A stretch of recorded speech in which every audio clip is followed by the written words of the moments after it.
Hi, my name is Fatima Grace M. Maranan, caregiver from St. Augustine School of Nursing, Lipa Branch. Today, the skills I'm going to perform is the range of motion exercise. Hello, my name is Fatima Grace. I'm going to be your caregiver today. I'm going to do the range of motion. Is it okay with you? Yes. Do is to make sure that I place your head of the bed flat, and I already washed my hand before I came into your room. I'm going to start your shoulder exercise. Now I'm going to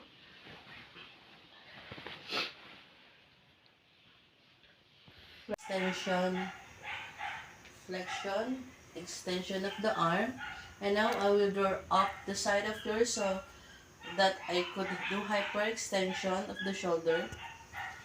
Now I'm going to abduction, abduction, abduction, abduction. Next, I will do the rotation of the shoulder outward. Inward rotation, outward rotation, inward rotation. Always making sure that I have upper arm at a 90 degrees angle of the body. Next, I'm going to work on your elbow.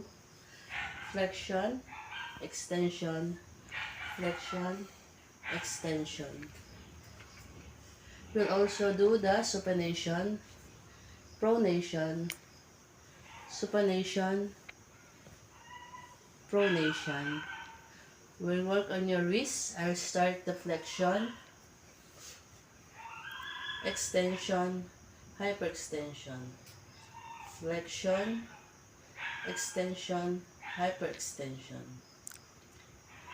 Then I'm going to turn your hand, and I will do the radial flexion and the radial flexion on flexion, abduction. So now I will work on your thumb, abduction, adduction, abduction,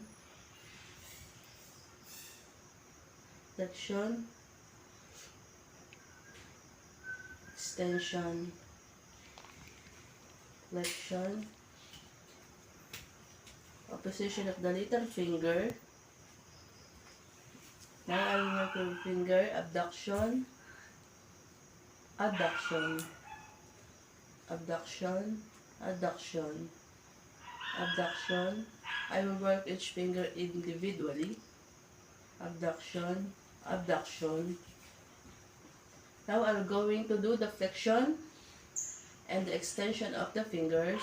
Flexion, extension, flexion, extension. Alright.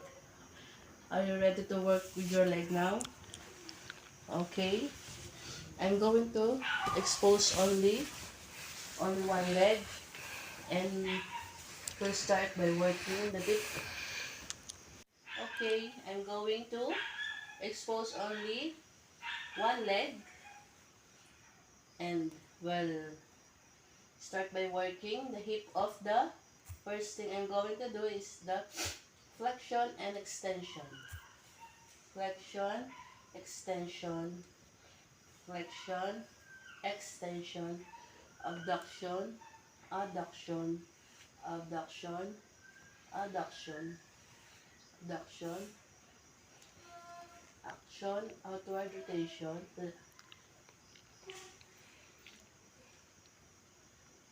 Work with your knee.